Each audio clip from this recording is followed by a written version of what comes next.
तो आ जाओ भाई फटाफट सी। राम राम जी सारा ने। मैं तारा साथी मोहित पुनिया बताऊं सारे का जॉब्स टारगेट यूट्यूब चैनल पर भाई भरी दोपहरी में 3:15 बजे के इस शुभ समय के ऊपर आप सभी का फिर तो स्वागत करो। सुना दो क्या अंतर। आ जाओ फटाफट सी, आ जाइए आ जाइए।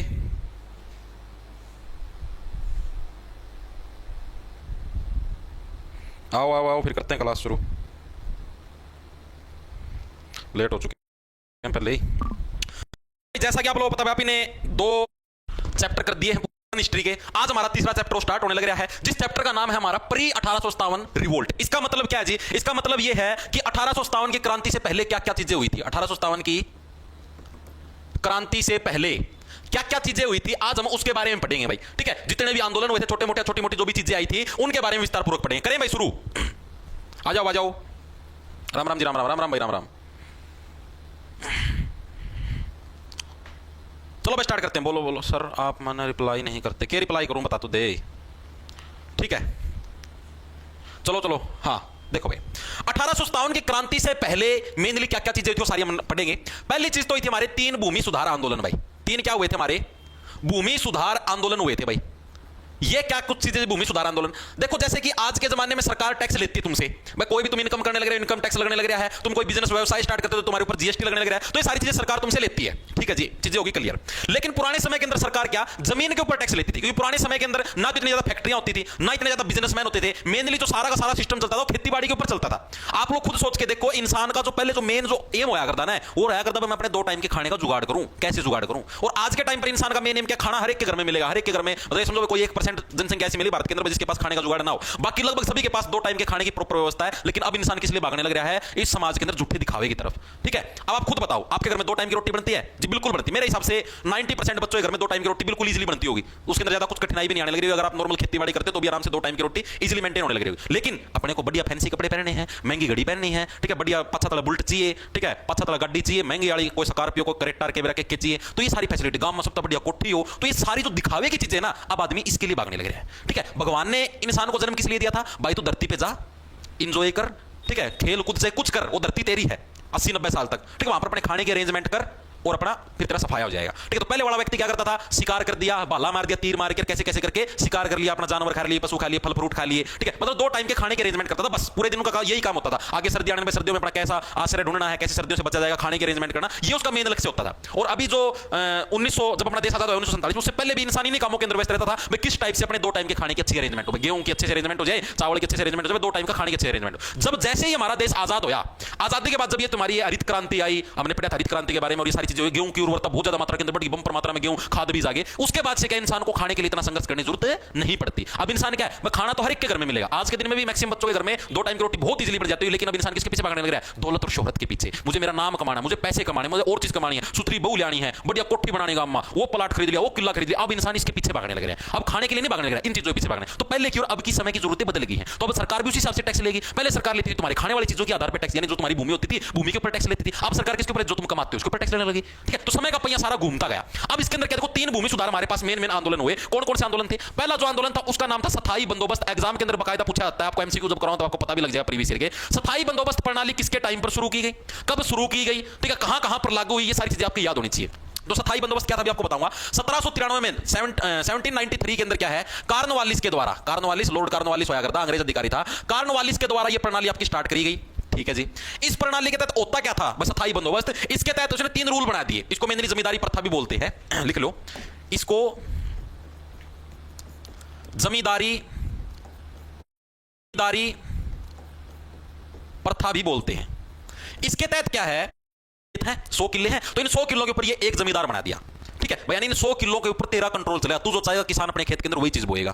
ठीक है, लेकिन एक रूल होगा, डेली सूरज छिपने से पहले तुझे इनसे टैक्स वसूल करके हमारे पास लेना पड़ेगा। यह सिस्टम थी स्थायी बंदोबस्त, यानी कि जमींदारी प्रथा। इस प्रथा के तहत क्या था, कॉर्नवालिस के द्वारा क्या है, अलग अलग जमींदारों की नियुक्ति की गई, जो कि क्या है, शाम को सूरज अस्त होने से पहले क्या है, अंग्रेजों को क्या टैक्स लाके देते थे। उनका काम ये होया करता। चीजें समझ में आई या नहीं आई? तो इसके अंदर क्या था मेनली, सूरज ढलने से पहले जमींदार को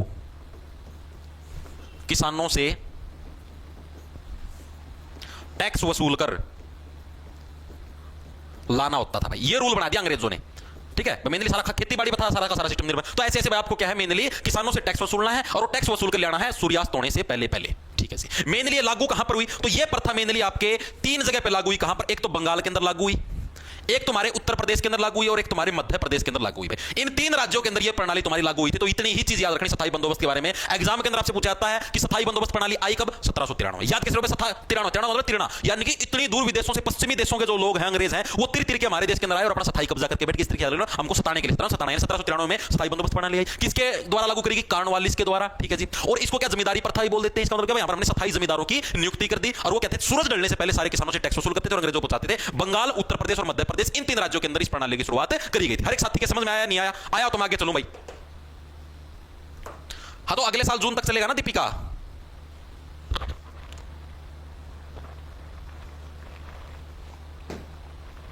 देखो मैं आपको बता देता हूं, कुछ बच्चों के डाउट है। मैंने अभी टेलीग्राम पे पोस्ट डाली थी 1 बजे के करीब। उसके अंदर मैंने ये बोला था, वहां पे जिन साथियों ने सीईटी परी का बैच वगैरह लिया था तो उनका 30 सितंबर को एक्सपायर हो जाएगा, बैच खत्म हो जाएगा। अब उसके अंदर मैक्सिमम बच्चे का या बढ़क होगी। जहां पर बोला था 1 साल की वैलिडिटी है, आमना किसी बालक जोन में लिया था, किसी बालक जुलाई में लिया। तो प्री वाला बैच करने लगे, बात करने लगे सीईटी परी का को नहीं काटा था ना, जब सीईटी का पेपर है उस टाइम का जो बैच उसकी बात करने लगे। तो भाई आपका एक्सपायर नहीं होगा। एक्सपायर किसका? क्योंकि वो बैच आपने अक्टूबर में लॉन्च किया, जिसके अंदर नवंबर 2025 के अंदर एक्सपायर होगा। तो कंफ्यूजन को दूर करो। अब जैसे अभी दीपिका नाम की लड़की का मैसेज था, बोलने लग रही थी कि भाई मैंने जून 2025 यानी इसी साल 2025 के अंदर वाला बैच लिया, तो मेरा भी अभी एक्सपायर नहीं, आपका अगले साल फिर मई 2026 के अंदर एक्सपायर होगा। चीजें समझ में आई? तो इस चीज के प्रो भड़कना लो। मेरे पास मैसेज भी आए थे 2-3, मैं उसमें दोबारा तक क्लियर भी कर दूं टेलीग्राम पे पोस्ट डाली। ठीक है, हाँ, PSLV लगा के लॉन्च किया था भाई। नहीं, यूट्यूब पे नहीं होती भाई, बैच के अंदर ही मिलती है क्लास। ओके,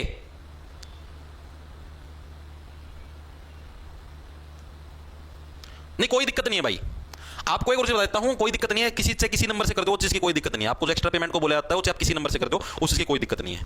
ठीक है, आपका बैच यहां से चेंज हो जाएगा, अपना जो सॉफ्टवेयर सिस्टम उसके अंदर से। आगे चलो भाई, मैंने आपको क्या बताया भाई, 3 भूमि सुधार आंदोलन हुए थे। ठीक है, तो उसके अंदर पहला कौन सा था? हमारा स्थायी बंदोबस्त। चीजें समझ में आई या नहीं आई? ठीक है, आंदोलन तो नहीं थे, वैसे थे 3 भूमि सुधार, मतलब कुछ भी लगा लो। ठीक है, स्थायी बंदोबस्त हो गया हर एक साथी के। सेकंड नंबर पे जो हमारे पास आता है उसका नाम है रेतवाड़ी पद्धति। क्या नाम है? रेतवाड़ी पद्धति। आ जाओ, रेतवाड़ी पद्धति। ये कौन सी पद्धति होती है जी? अभी बताता हूं आपको कौन सी पद्धति होती है। रेतवाड़ी पद्धति के अंदर क्या कुछ मामला था? इसके अंदर भाई जो रेत है ना, रेत बोला जाता था किसान को। जैसे अभी हमने देखा जमींदार था, जमींदार के अंदर किसान काम करते थे। जैसे कैसे होता था आपको बताता हूं। जैसे ये हमारा जमींदार है, ठीक है, ये जमींदार बना दिया लीडर तुम्हारा एक तरीके से। भाई इसके अंदर है तुम्हारे, मान लिया 100 किले जमीन, यानी कि 100 खेत है यहां पर। ये 100 खेत इसके हैं। ये खेत नंबर 1 है, खेत नंबर 2 है, खेत नंबर 3 है, खेत नंबर 4। हर एक खेत के अंदर किसान काम करने लग रहा है। ठीक है, ये किसानों के खेत है, जमींदार के खेत नहीं है, ये किसानों के खेत। जमींदार का काम क्या? इसके अंडर होंगे ये सारे खेत। ठीक है, जमींदार जो आदेश देगा कि तुम्हें खेत के अंदर कपास बोनी तो कपास बोएंगे, गेहूं बोनी तो गेहूं बोएंगे, अफीम बोनी तो अफीम बोएंगे। ठीक है, फिर जमींदार इनसे टैक्स कलेक्ट करता था और उसको लेके जाता था। फिर क्या हुई? ये तो पद्धति थी हमारी स्थायी बंदोबस्त की। फिर आई तुम्हारी रेतवाड़ी पद्धति। इसके अंदर क्या था? ये जो रेत जो वर्ड है ना, ये किसके लिए यूज किया गया? किसान को। किसान को क्या बोला जाता था? रेत बोला जाता था। ठीक है, किसान को क्या है? रेत बोला जाता था। ये पद्धति में कब स्टार्ट हुई? साल 1820 के अंदर। जैसे वो हमारी 1793 के अंदर स्टार्ट हुई थी, यानी कि उसी के कुछ साल बाद, आप मोटा मोटा समझो 27 साल बाद ये पद्धति स्टार्ट हुई, साल 1820 के अंदर। इसके अंदर क्या होता था? जो भी प्रत्येक नहीं माना था जमींदार है, इन सारी जो भी किसानों की धरती इसका मालिक एक तरीके से। ठीक है, लेकिन जो किसान की जो सी धरती उस किसान में वो मतलब उस खेत में वो किसान काम करेगा। लेकिन यहां पर क्या था? रेतवाड़ी के अंदर हर एक किसान को खुद की जमीन का खुद मालिक बना देगा। मतलब ये जो जमींदार वाला सिस्टम इसको खत्म कर देगा। जिस किसान की जो धरती उसका वो खुद मालिक है। लेकिन क्या है, अब वो जो खुद मालिक बन गया उसको खुद ही टैक्स देना पड़ेगा।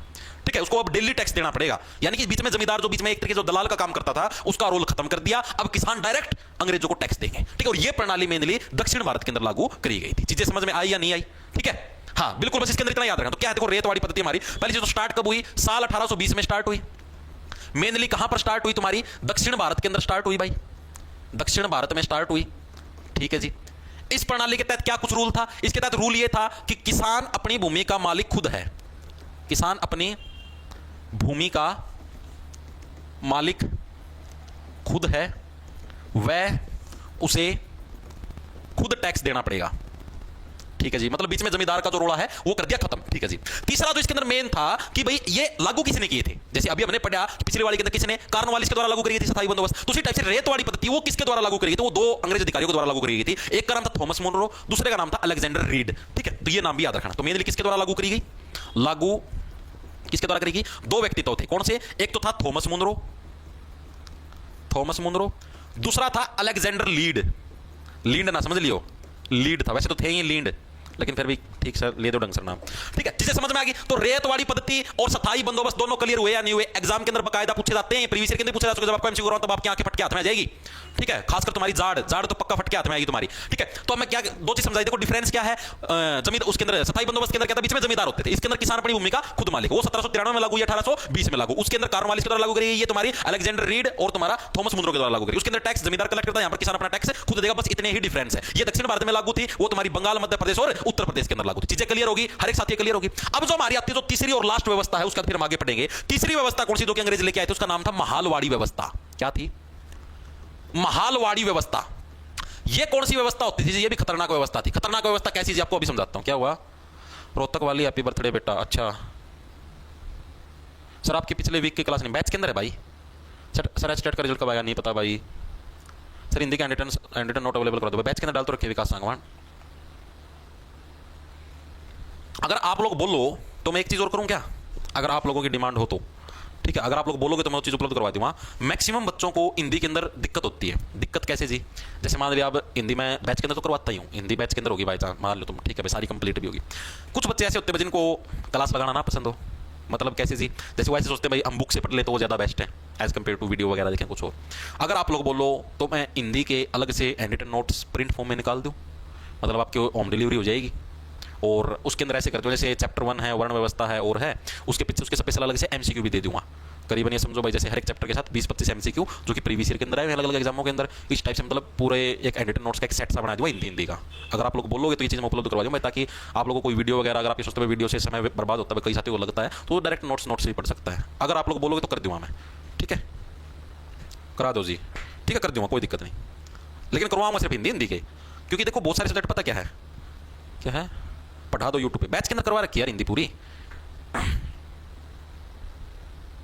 जिक्के जीएस के भी निकाल दो सर, आप वाली क्लास होंगी भाई। आप लोगों को लगता है कि जिक्के जीएस के भी निकाल दो, समय बहुत लगता है यार। अब हर एक सब्जेक्ट के नोट्स तैयार करने में तो बहुत समय लगेगा, 2-3 महीना समय लग जाएगा। अगर जिक्के जीएस की मैं निकालना ही सोचूंगा ना इस टाइप से हैंडरिटन नोट्स के अलग से निकाल दूं, तो मोटा मोटा ये समझो तुम कम से कम 2 महीने का समय लगेगा, कम से कम। ठीक है, लेकिन हिंदी के ऊपर काम करेंगे, तुम टेंशन ना लो। तो अब आते हैं महालवाड़ी व्यवस्था। ये महालवाड़ी व्यवस्था ये क्या कुछ है भाई, इसका क्या कुछ मामला है, इसके ऊपर बात करते देखो। तो महालवाड़ी व्यवस्था कब है? जैसे देखो अभी तक हमने पढ़ा, पहली 1793 में आई, कौन सी? तुम्हारी स्थायी बंदोबस्त। दूसरी आई रेतवाड़ी व्यवस्था 1820 में। महालवाड़ी व्यवस्था साल 1822 में, यानी कि रेतवाड़ी के 2 साल बाद ही ये व्यवस्था हमारे पास आ गई थी जी। ठीक है, ये मेनली कहां पर और क्या कुछ मामला था इसका? तो ये मेनली जो थी भाई, एक तो बंगाल के अंदर भी स्टार्ट हुई, साथ में पंजाब के अंदर भी स्टार्ट हुई थी। ठीक है, और इसके अंदर क्या होता था, महाल किसको बोलते थे? जैसे अभी हमने रेतवाड़ी के अंदर पढ़ा, रेत किसको बोलते थे? गांव के किसानों को बोलते थे। तो महालवाड़ी के अंदर महाल किसको बोलते थे? महाल बोलते थे जो भी हमारा गांव है या जो भी हमारी जागीर है। ऐसे नहीं सुना जागीर? पुराने समय में गांव को जागीर बोलते थे। जो भी हमारा गांव है या जो जागीर है उसको महाल बोलते थे। ठीक है, और इसके अंदर क्या होता था भाई, हर एक गांव के अंदर एक प्रधान नियुक्त कर दिया। यानी क्या बना दिया, जैसे मान लिया ये गांव है तुम्हारा। ठीक है, इस गांव के अंदर मान लिया भाई 100 परिवार रहते हैं। 100 परिवारों के पास मान लो भाई, किसी किसान के पास 5 खेत जमीन है, किसी के पास 4 खेत है, किसी के पास 15 भी मिल जाए, किसी के पास 20 भी मिल जाए। तो ये जो गांव का जो प्रधान होगा ना, तो ये प्रधान पूरे गांव के, अपना जो इसका गांव है, इस गांव के 100 के 100 परिवारों से टैक्स वसूलेगा और अंग्रेजों को लाकर देगा। चीज समझ में आई? ठीक है, तीनों व्यवस्थाओं के अंदर डिफरेंस समझ में आना चाहिए। देखो क्या कुछ है। तो महालवाड़ी व्यवस्था कब भाई तुम्हारी? साल 1822 में स्टार्ट हुई भाई, स्टार्ट हुई। ठीक है, ये वाली जो व्यवस्था मेनली कहां पर, एक तो स्टार्ट हुई थी तुम्हारी पंजाब के अंदर और एक स्टार्ट हुई है तुम्हारी बंगाल के अंदर। ठीक है जी, लेकिन पंजाब और बंगाल दोनों के अंदर अलग अलग अंग्रेज अधिकारियों ने इसको स्टार्ट कराया था भाई। बंगाल के अंदर तो करी थी होल्ट मैकेंजी ने भाई, होल्ट मैकेंजी के द्वारा क्या है, बंगाल के अंदर स्टार्ट करी गई थी। और पंजाब के अंदर जो स्टार्ट करी थी विलियम बेंटिक ने, जिसने सती प्रथा के ऊपर बैन भी लगाया था, आपने पढ़ा भी था। ठीक है, विलियम बेंटिक जिसने सती प्रथा के ऊपर 1829 के अंदर बैन लगाया था, विलियम बेंटिक के द्वारा पंजाब के अंदर आपकी स्टार्ट करी गई, और होल्ट मैकेंजी के द्वारा तुम्हारी क्या है, बंगाल के अंदर स्टार्ट करी गई। ठीक है जी, और ये जो महाल है वो कौन बोलता है? राहुल धनाड़िया। माल बाबा की दया है, स्वाद आ रहे हैं, कति जी से आ रहे हैं। ठीक है, तो माल किसको बोलते हैं? गांव या जागीर को क्या बोलते थे? महाल बोलते थे। पुराने समय की बात बताने लग रहे हैं। और इसके अंदर रूल क्या था? गांव या जागीर का प्रधान। क्या रूल था? गांव या जागीर का प्रधान पूरे गांव के किसानों से टैक्स वसूल कर अंग्रेजों को देता था।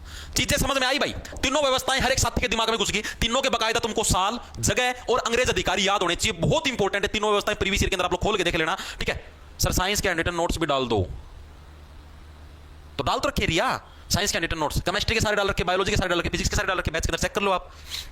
ठीक है, क्लियर है गुरुजी? ठीक है, अब इसके अंदर तुम एक मैप के माध्यम से समझो, मैं तुमको जैसे मैप के माध्यम से समझा देता हूं। जैसे ये अपना भारत का मैप है, एग्जांपल के लिए बोलने लग रहा है।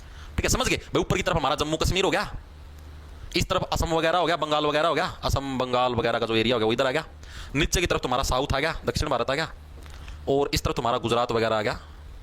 ठीक है जी, चीजें समझ में आ गई। अब इसी के अंदर थोड़ी सी व्यवस्थाओं को अच्छे से समझो। इन्होंने अंग्रेजों ने क्या किया, धीरे धीरे मतलब कैसे टैक्स लेना स्टार्ट किया, ये चीज समझो आप, इसलिए मैंने बनाया। स्थायी बंदोबस्त मैंने आपको सबसे बताया, इन्होंने कहां से, यहां पर हमारा बंगाल है, ये हमारा मध्य प्रदेश है, और इधर हमारा यूपी है। ठीक है, तो इन तीनों के अंदर इन्होंने कौन सी प्रणाली अपनाई, इन तीनों के अंदर इन्होंने स्थायी बंदोबस्त अपनाई। स्थायी बंदोबस्त के माध्यम से टैक्स वसूलते थे या नहीं वसूलते थे जी, बिल्कुल वसूलते थे। ठीक है, यानी भारत के एक हिस्से पर इन्होंने कब्जा किया।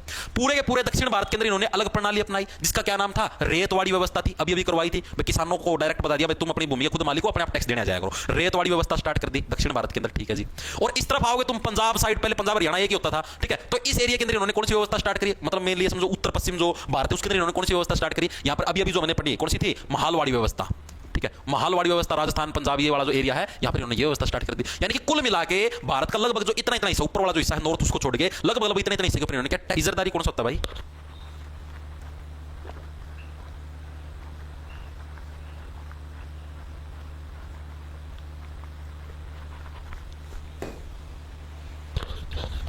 क्या हुआ,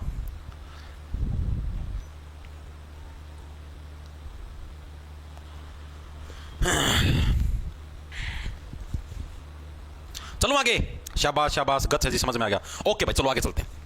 अब क्या है, अब आपके देखो ये तीन टाइप की व्यवस्थाएं अंग्रेजों ने स्टार्ट करी तुमसे टैक्स वसूली के लिए पुराने समय के अंदर। ठीक है जी, अब क्या सिस्टम आया, अब भाई देखो इस टाइप से तुम टैक्स वसूलोगे जनता से, तो जनता तो गरीब होनी है। पहले तो खाने के भी लाले होते थे, लोगों को 2 टाइम की रोटी भी नहीं मिलती थी। आज के टाइम पर तो चलो सिचुएशन काफी हद तक सुधर चुकी है। तो पहले जो खाने के लाले पड़े हुए थे, उन लालों को दूर करने के लिए क्या थे, लोग मेहनत करते थे, कमाते थे, पैसा कमाते थे, जो भी थे, हमें बस खाने के अरेंजमेंट हो। हर कोई व्यक्ति क्या था, जैसे आपने पुराने समय के अंदर देखा भी होगा, तेरे को क्या चाहिए, अच्छा तेरे को घड़ा चाहिए, पानी वाला घड़ा, मटका चाहिए, ले भाई मटका मेरे को बदले में गेहूं देते। मतलब सारा जो काम होता था खाने के लिए चलता था, भाई मेरे को कुछ खाने को मिल जाए, अनाज मिल जाए।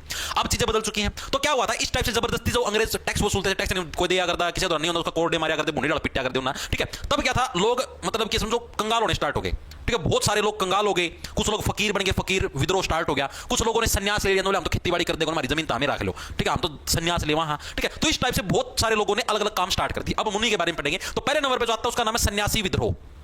क्या नाम है भाई, सन्यासी विद्रोह। एग्जाम के अंदर क्या पूछा था, एग्जाम के अंदर ये नहीं पूछते सन्यासी विद्रोह क्या था क्या कुछ नहीं था। एग्जाम के अंदर आपसे पूछा सन्यासी विद्रोह स्टार्ट कब हुआ, कहां शुरू हुआ, और इसका लीडर कौन था। अब मैं आपको जितने भी विद्रोह करवाऊंगा ना, इनके सिर्फ आपको तारीख याद रखनी है, लीडर कौन था और कहां से स्टार्ट हुई थी, ये चीज आपको याद रखनी है। ठीक है जी, तो सन्यासी विद्रोह हमारा 1763-64 के दौरान, इन 2 सालों तक चला था। ये मेनली कहां पर, बंगाल और बिहार में शुरू हुआ था भाई, बंगाल एंड बिहार में शुरू। वहां के किसान क्या बोले, हम तो हमारी धरती छोड़ के सन्यास ले, वहां ताम अंग्रेजों ताम खुद संभालो, तामने बहुत दुखी कर दिया हम। ठीक है जी, और इस विद्रोह के लीडर कौन कौन थे, तो इस विद्रोह के 3 लीडर थे भाई। एक का नाम था मजनू शाह। ठीक है, एक का क्या नाम था, मजनू शाह। याद कैसे रखोगे भाई, देखो मजनू क्या बोला, भाई बहुत जारी मार ली, ठीक है अब मैं लेता हूं सन्यास, थक चुका हूं मैं जारी मार मार के, यानी मजनू शाह बोले मैं सन्यास लेता हूं। सेकंड नंबर पे आता है हमारे पास भवानी पाठक, आदमियों का देश ना महिला समझ लो, भवानी पाठक, इसने भी इसके विरुद्ध में आंदोलन किया। और तीसरे नंबर पे आता है हमारे पास देवी चौधरानी, ये महिला है, क्या थी, देवी चौधरानी। तो 3 टाइप के व्यक्तित्व थे जिनके द्वारा क्या है, तुम्हारे सन्यासी विद्रोह की लीडरशिप करी गई। 1763-64 के दौरान बंगाल और बिहार के अंदर ये विद्रोह तुम्हारा स्टार्ट हुआ था। ठीक है भाई, हाँ Majnu Shah sir, group D के लिए सीईटी क्लियर मांग रहे हैं क्या, कौन मतलब हरियाणा ग्रुप डी के लिए, हरियाणा ग्रुप डी के लिए तो फिर तुम्हें सीईटी का ग्रुप डी वाला देना होगा ना। अभी तो ग्रुप सी का है, सीईटी ग्रुप डी भी होना बाकी भाई। मैक्सिमम बच्चा नो है, मैक्सिमम बच्चे ने सोचा सी वाला पेपर रहता नहीं, सीधा ग्रुप डी में लगे ना भाई। ग्रुप डी का अलग सीईटी होगा, जो कि अभी नहीं होगा, वो समझो जब तक तुम्हारा सीईटी इसका प्री वाले का रिजल्ट नहीं आ लेता ना, इतना तो डी वाला भूल जाओ, मतलब समय लगेगा अभी अच्छा खासा। ठीक है, तो ये तुम्हारे लिए गुड न्यूज है भाई, इस अच्छे खासे समय को तुम कैसे यूज करके अपनी तैयारी शुरू कर सकते हो।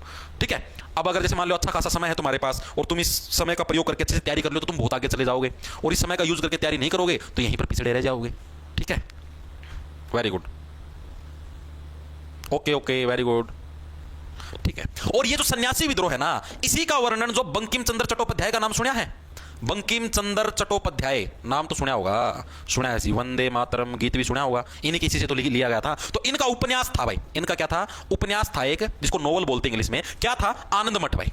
क्या नाम था, आनंद मठ। तो आनंद मठ के अंदर भी क्या है, आनंद मठ का नहीं, यहां पर के लिखो, चट्टोपाध्याय के उपन्यास आनंद मठ में भी इसका वर्णन मिलता है। किसका वर्णन मिलता है, सन्यासी विद्रोह का वर्णन मिलता है। एग्जाम के अंदर ये प्रश्न आया हुआ है, एग्जाम के अंदर प्रीवियस ईयर के अंदर। ठीक है, कि सन्यासी विद्रोह का वर्णन किस उपन्यास में मिलता है, तो आनंद मठ के अंदर क्या है, सन्यासी विद्रोह का वर्णन मिलता है। लीडर याद रखना मजनू साहब, भवानी पाठक, और तीसरे नंबर पर देवी चौधरानी। 1763-64 के दौरान बंगाल और बिहार के अंदर तुम्हारा स्टार्ट हुआ था। चीजें समझ में आई या नहीं आई, ठीक है, वेरी गुड, शाबाश शाबाश शाबाश, बिल्कुल बिल्कुल ठीक है। अब जो इसके इसी विद्रोह से रिलेटेड जो लास्ट पॉइंट है, ये विद्रोह देखो भाई मतलब कि ठीक ठाक चलता रहा मेनली इन दिनों के अंदर तुम्हारा स्टार्ट हुआ था 1763-64 के दौरान, ठीक है, थोड़ी थोड़ी जगह से। लेकिन इस विद्रोह ने जो पीक लेवल का जो मतलब कि पीक पॉइंट जो हासिल किया, पीक पॉइंट हासिल का मतलब जैसे कि भाई अब कोई भी आंदोलन होता है, मैं मान लिया तुम्हारा आज से कोई आंदोलन शुरू हो गया, स्टार्टिंग में आंदोलन कमजोर होता है, धीरे धीरे एक पॉइंट ऐसा आएगा जिस पॉइंट पर वो आंदोलन बहुत ज्यादा स्ट्रांग हो जाएगा, मतलब लोग कुछ भी उखाड़ फेंकने के लिए तैयार हो जाएंगे। तो ये आंदोलन जो था तुम्हारा, जो सन्यासी विद्रोह था, ये तुम्हारा वोरेन हेस्टिंग्स के टाइम पर सबसे ज्यादा मतलब ये समझो स्ट्रांग हो गया था, ठीक है। तो ये चीज भी याद रखना,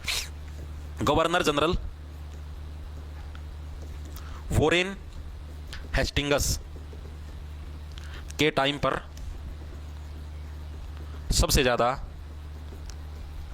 उग्र हो गया था भाई। उग्र का मतलब समझ गए, मतलब बहुत ज्यादा खतरनाक अवस्था के अंदर आंदोलन, बहुत ज्यादा किसी को भी मर मिटने के लिए तैयार हो गए थे, ठीक है। इस तरीके से याद रह जाएगा तुम्हारे, ठीक है भाई। सर दिल्ली पुलिस की जीएस के लिए बता दो प्लीज। तो दिल्ली पुलिस की जीएस जतिन पांडे चलने तो लग रही यार, ये दिल्ली पुलिस के लिए तो है स्पेशल, एसएससी का कोई एग्जाम हो, दिल्ली पुलिस हो, रेलवे हो, सभी एग्जामों के लिए यार कंप्लीट पॉलिटी करवा दी, कंप्लीट ज्योग्राफी करवा दी, कंप्लीट तुम्हारी इकोनॉमिक्स करवा दी, स्टैटिस्टिक्स की पूरी करवा दी। तो हिस्ट्री तो लास्ट चलने लग रही भाई, ठीक है। अभी मॉडर्न है, मॉडर्न के बाद मिडवेल स्टार्ट करेंगे और फिर इसका एंशिएंट करके इसको खत्म कर देंगे सितंबर के अंदर, 30 सितंबर से पहले तुम्हारी हिस्ट्री समाप्त, ठीक है। मतलब मैंने तो भाई दिल्ली पुलिस का बैच ही मार्च के अंदर स्टार्ट कर दिया था, 26-27 मार्च के आसपास से, और मेरा तो लक्ष्य ये था भाई कि 6 महीने में आराम से बच्चे तैयारी कर लेंगे। अब जैसे तुम्हारे फॉर्म निकलेंगे सितंबर के अंदर, फॉर्म निकलने समझ लो लास्ट में फॉर्म निकलेंगे तुम्हारे करीबन 24-25 सितंबर के आसपास, ठीक है। पहले भी निकल जाएगा पता, बाकी मेरे हिसाब से 24-25 सितंबर के आसपास तुम्हारे फॉर्म निकलेंगे, सीजीएल का एग्जाम पूरा होने के बाद लास्ट के दिनों में निकाल लेंगे ये फॉर्म, ठीक है। और फिर 1 महीने करीब तुमसे फॉर्म भरवाएंगे और उसके बाद ये तुमसे पेपर लेंगे। तो सीधी सी बात, इतने फॉर्म स्टार्ट होंगे, इतने तो अपना सिलेबस लगभग पूरा हो जाएगा। उसके बाद तो सिर्फ ये है भाई 2 महीने अपना आराम से रिवीजन मारना, अक्टूबर नवंबर, ठीक है, दिसंबर में तुम्हारा पेपर और दिसंबर के एंड में, और उस टाइम पेपर करके और अपना काचे काटना, चीजें समझ में आई, ठीक है। यानी कि अपना मेन लक्ष्य ये था भाई कि एग्जाम तक तुम्हारा सिलेबस पूरा हो। अब सिलेक्शन उन्हीं साथियों का होगा जो लगातार 6 महीने से पढ़ने लग रहे थे। मार्च में स्टार्ट किया था बैच, अप्रैल लगा लो, अप्रैल मई जून जुलाई अगस्त सितंबर, 6 महीने हो गए, 6 महीने से लगातार पढ़ने लग रहे हैं साथी। इन्होंने मैथ भी पढ़ा है बैच के अंदर, रीजनिंग भी पढ़ी है, जीके भी अभी चलने लग रही है, कंप्यूटर की क्लास भी बैच के अंदर चलती है, ठीक है। तो चारों सब्जेक्ट रेगुलर पढ़ने लग रहे हैं ये, और पीवाईक्यू भी देखते हैं, सारी चीजें देखते हैं। और जैसे ही तुम्हारा सिलेबस पूरा होती है, साइंस भी मैंने करवा दी बकायदा बैच के अंदर, सिलेबस पूरा होती है तुम्हारा, अलग से क्या नाम है पीवाईक्यू सीरीज भी चलाऊंगा दिल्ली पुलिस के लिए स्पेशल, ठीक है। मतलब कि जो साथी रेगुलर जुड़े हुए थे दिल्ली पुलिस के अंदर वही बच्चे सिलेक्शन देंगे। अपने को ये नहीं है कि भाई अपने पास लाख बालक लाई आ जाए और सुविधा हो जाए, लेकिन नो है भाई कि सिलेक्शन लेने वाले बच्चे कम ही होते हैं। 6-7 हज़ार वैकेंसी आती है, उन 6-7 हज़ार के अंदर से समझ लो भाई कि 1000-2000 भी अगर अपने पास हो तो वो भी एक अच्छा सिलेक्शन दे जाते हैं, ठीक है। चलिए आगे जी सर, चलो आगे चलते हैं। अब ये हर एक साथी के समझ में आ गया भाई मेरे हिसाब से, ठीक है। अब आता हमारा इसी के अंदर से सन्यासी विद्रोह था, इसी टाइप से हमारे पास एक और विद्रोह हुआ था इतिहास के अंदर जिसका नाम था पैका विद्रोह। क्या नाम था जिसका? पैका विद्रोह। ये पैका विद्रोह ये क्या चीज थी जी, आ जाओ इसके बारे में बताता हूं। पैका विद्रोह क्या था भाई तुम्हारा? पैका विद्रोह 1817 के अंदर ओडिशा में स्टार्ट हुआ था भाई। कहां पर स्टार्ट हुआ था? ओडिशा के अंदर 1817 के अंदर। ये क्या कुछ था? पैका बोलिया किसको गया? उड़ीसा के अंदर जो विद्रोही जो नागरिक होते थे ना उनको पैका बोला जाता था। मतलब जैसे मान लिया आप अंग्रेजों के खिलाफ विद्रोह करने लगे, अंग्रेजों ने आपके ऊपर फायरिंग कर दिया, आपने तीर तार मार दिए, भाले बुले मार दिया, आपने अंग्रेजों पर अटैक कर दिया, यानी एक तरीके से आप लोगों को सैनिक माना जाता था और आपको क्या पैका बोला जाता था। चीजें समझ में आई या नहीं? ये किस कारण स्टार्ट हुआ? अंग्रेजों ने इनकी भूमि छीन ली, ठीक है, जरूरत से ज्यादा टैक्स लिया, इस वजह से तुम्हारा स्टार्ट हुआ था, ठीक है। और किसके द्वारा कौन इस आंदोलन का लीडर था? तो वो था बख्शी जगबंधु विद्याधर, वो इस आंदोलन का लीडर था। तो ये 3-4 चीजें आपको याद रखनी है, ठीक है। तो क्या है तुम्हारा, आ जाओ। पैका विद्रोह कब तुम्हारा? साल 1817, 17 मतलब सताना, यानी आम जनता को सताने के लिए ओडिशा में स्टार्ट हुआ। ओडिशा के अंदर तुम्हारा स्टार्ट हुआ। क्या चीज स्टार्ट हुई? पैका विद्रोह स्टार्ट हुआ, ठीक है जी। मेनली इसका लीडर कौन था पैका विद्रोह का? मतलब किसकी लीडरशिप के अंदर ये तुम्हारा स्टार्ट हुआ? अभी मैंने आप लोगों को बताया कौन था? बख्शी जगबंधु विद्याधर। क्या था? बख्शी जगबंधु विद्याधर भाई, इनकी लीडरशिप के अंदर ये आंदोलन, ठीक है जी। इसके अलावा इसका कारण क्या था? ये जो तुम्हारा पैका विद्रोह स्टार्ट हुआ, इसका मेन रीजन क्या था? तो क्या था भाई, तुम्हारे जो भी जमींदार थे या जो भी किसान थे उनकी भूमि छीन ली, या फिर उनके ऊपर टैक्स का अधिक बोझ था भाई। भूमि छीन जाना या टैक्स का अधिक बोझ, ये जो थे 2 रीजन थे जिसकी वजह से क्या है पैका विद्रोह तुम्हारा हुआ था। आपसे एग्जाम के अंदर ये पूछेगा कि ये कोई नहीं पूछा कारण क्या था, तो मैंने आपको सिर्फ समझाने के लिए होता है। आपसे सिर्फ ये पूछेगा कि पैका विद्रोह के अंदर पैका किस चीज को रिप्रेजेंट करता है? विद्रोही सैनिकों को, ठीक है। कब स्टार्ट हुआ? 1817 में, जनता को सताने के लिए, ठीक है। ओडिशा के अंदर तुम्हारा स्टार्ट हुआ था। इसका लीडर कौन था? बख्शी जगबंधु विद्याधर। इस तरीके से आपको याद रखना, यही एग्जाम के अंदर पूछेगा, ठीक है जी। हाँ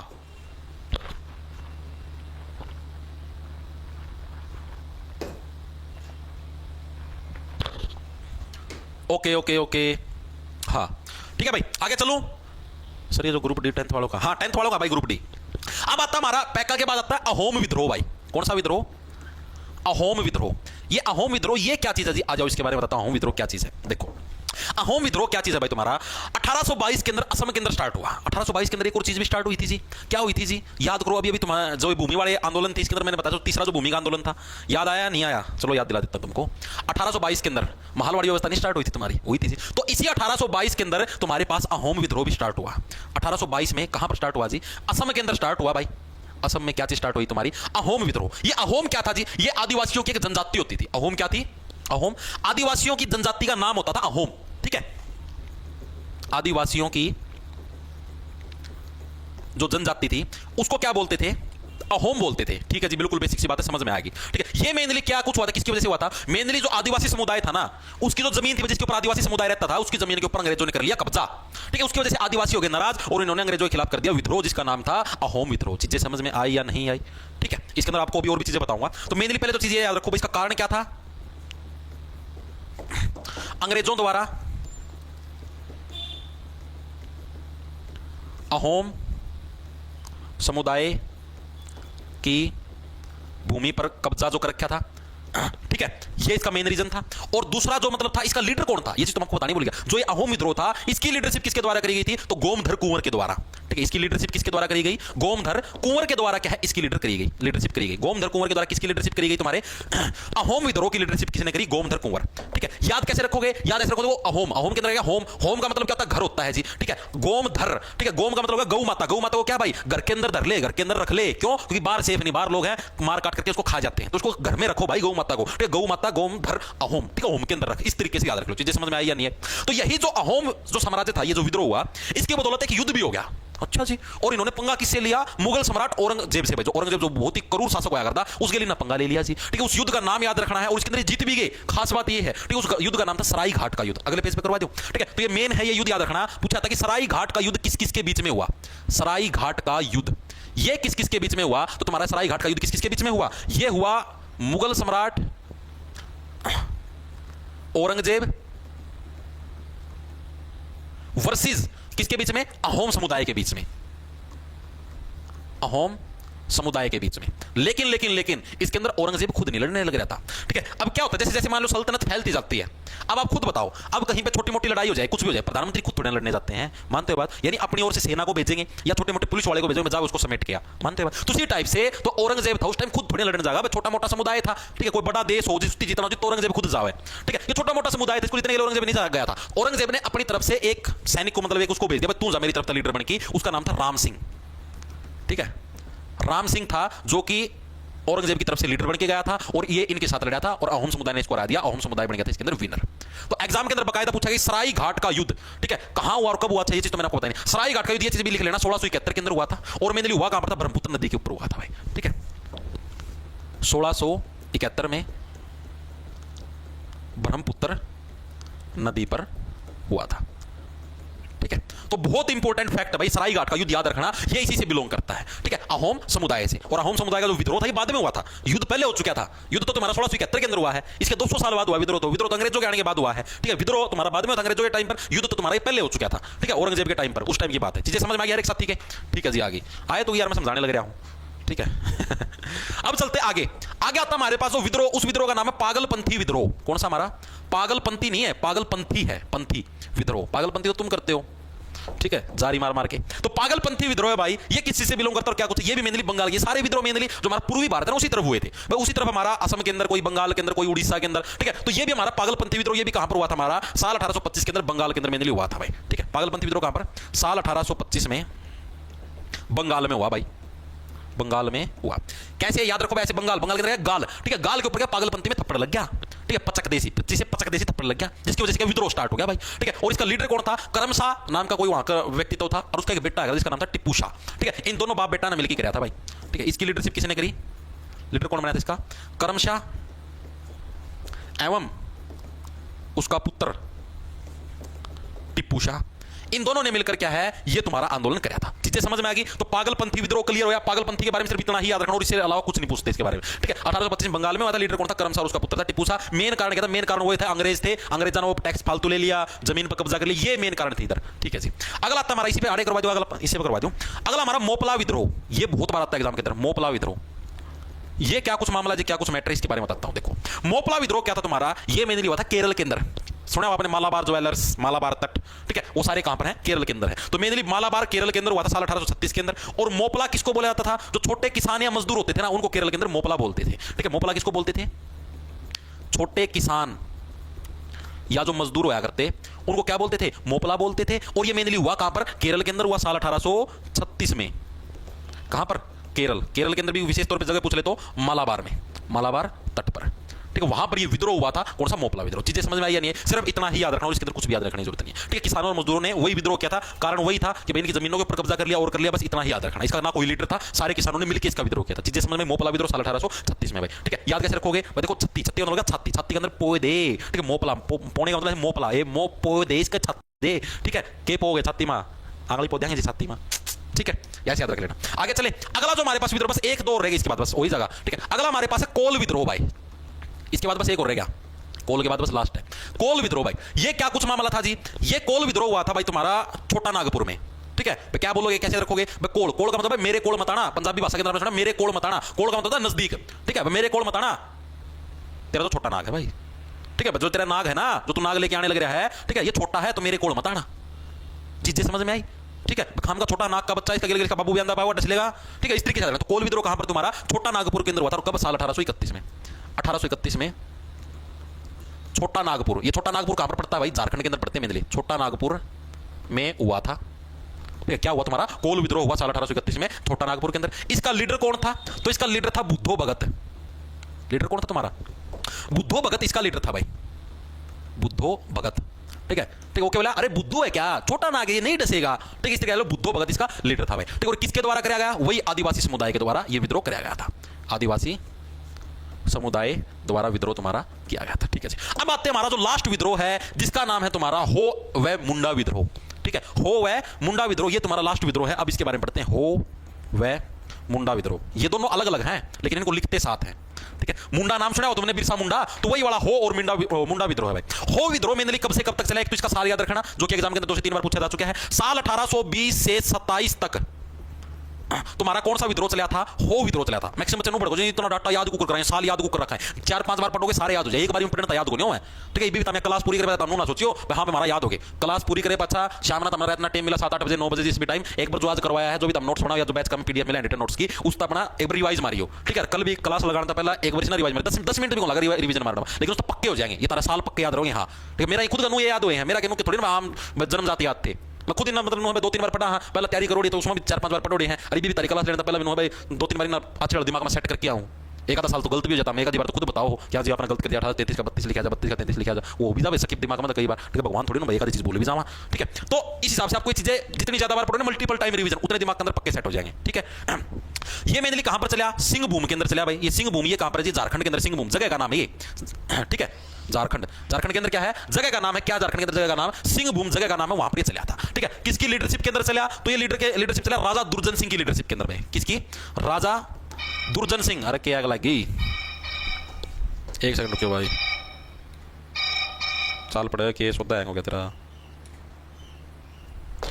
किसकी लीडरशिप में भाई? राजा दुर्जन सिंह की लीडरशिप में चला था, ठीक है। ऐसे लो दुर्जन दुर्जन का बहुत ही खराब रहा, हो आप मैच कौन करेगा, हो मैच, चलो चलो चलो चलो दुर्जन दुर्जन हो इस तरीके से, ठीक है। तो ये तो गया तुम्हारा हो। अब आते हैं मुंडा के ऊपर। मुंडा वाला क्या था? ये चला था तुम्हारा रांची। रांची भी तुम्हारा झारखंड के अंदर ही है। 1899 में रांची यानी कि वही झारखंड के अंदर तुम्हारा चला है, झारखंड में तुम्हारा स्टार्ट हुआ। कौन सा स्टार्ट हुआ तुम्हारा? मुंडा विद्रोह। अब आप जो भी विद्रोह की बात, मुंडा विद्रोह की भी बात कराएंगे, चीजें समझ में आई या नहीं आई, ठीक है। इसका मेन कारण क्या था? इसका मेन कारण वो था, ठीक है, जितने विद्रोह सबके मेन कारण अंग्रेजों ने किया है, मतलब कि जमीन हड़प ली, यानी कि वही इसका कारण क्या था? जमींदारी या बेगारी प्रथा, जमींदारी या बेगारी प्रथा मेन कारण था भाई, ठीक है जी। चीजें समझ में आ गई। किसका मेन कारण था? मुंडा विद्रोह का मेन कारण था, ठीक है। इसके अंदर फिर क्या हुआ भाई? जो बिरसा मुंडा था ये इनका लीडर बन रहा था। इसका लीडरशिप किसने करी? बिरसा मुंडा के द्वारा लीडरशिप करी गई। लीडरशिप किसके द्वारा है? मुंडा विद्रोह। मुंडा का पूरा नाम क्या था? बिरसा मुंडा, ठीक है। तो इसके द्वारा क्या है आपकी लीडरशिप करी गई? लिखो भाई, बिरसा मुंडा द्वारा लीडरशिप करी गई। और ये जो बिरसा मुंडा था जिसने लीडरशिप करी, फिर इसको क्या अंग्रेजों ने गिरफ्तार कर लिया भाई। 1899 के अंदर स्टार्ट हुआ था, इसी के 2 साल बाद, साल भर ही बाद, समझ लो साल 1900 के अंदर, साल 1900 के अंदर क्या बिरसा मुंडा को गिरफ्तार कर दिया और जेल के अंदर इसकी मृत्यु होगी, ठीक है। 1900 में गिरफ्तार व जेल में इनकी क्या है? मृत्यु होगी। किसकी मृत्यु होगी भाई? बिरसा मुंडा की मृत्यु होगी। ठीक है जी, चीजें समझ में आई? तो ये चीजें आपको याद रखनी है बिरसा मुंडा के बारे में भाई। तो ये था भाई तुम्हारा आज का चैप्टर का कुछ पार्ट। ये भी हम लोग 3 भागों के अंदर करेंगे। आज हमने इसका एक भाग कर दिया है। 1857 की क्रांति से पहले क्या क्या हुए थे। 3 हमने आंदोलन पढ़े हैं, कौन कौन से हुए, व्यवस्थाएं पढ़ी, बहुत सारे हमने विद्रोह पढ़े, 5-6 टाइप के विद्रोह पढ़े। अहोम विद्रोह, कोल विद्रोह, ठीक है, पैक्का विद्रोह, तुम्हारा पागलपंथी विद्रोह, ये सारे विद्रोहों के बारे में पढ़ा विस्तार पूर्वक। और मेरे हिसाब से हर एक साथी की चीज जैसे समझ में भी आ गई होंगी। बाकायदा आपको पूरी कंप्लीट थ्योरी बताई, हर एक चीज आपको कोशिश करिए भाई याद करवा भी दूं, जो चीजें याद करवाने की। और कुछ चीजों की जिनकी ट्रिक नहीं बनती वो आपको डायरेक्ट रटने भी पड़ेंगे भाई। ठीक है, तो इसके हैंडरिटन नोट्स, पीडीएफ, ये वीडियो, सारी चीजें आपको बैच के अंदर मिलेगी। जॉब्स टारगेट के नाम से आपको अपना ऐप मिल जाए, प्ले स्टोर पर उसको डाउनलोड कर लेना। उधर कोर्स के सेक्शन के अंदर जाओगे तो उधर आपको दिल्ली पुलिस कांस्टेबल का भी कोर्स मिलेगा, कंप्लीट जीके का भी मिलेगा, जिसको सिर्फ जीके करनी है। ठीक है, हरियाणा के एग्जाम की तैयारी करने लगे तो CET, group D, CET mains, उन बैचों के अंदर भी यही क्लास जाती है जीके। यानी आप ये सोचो हरियाणा वाले एग्जामों के अंदर भी एसएससी लेवल की जीके करवाने लग रहा हूं, ताकि आप एग्जाम के अंदर अच्छा स्कोर कर पाओ। ठीक है, तो लाना ले लो, खा जाओ फटाफट। मिलते हैं कल फिर दिन में इसी टाइम। ओके, अभी शाम को 5 बजे इंग्लिश की क्लास होगी।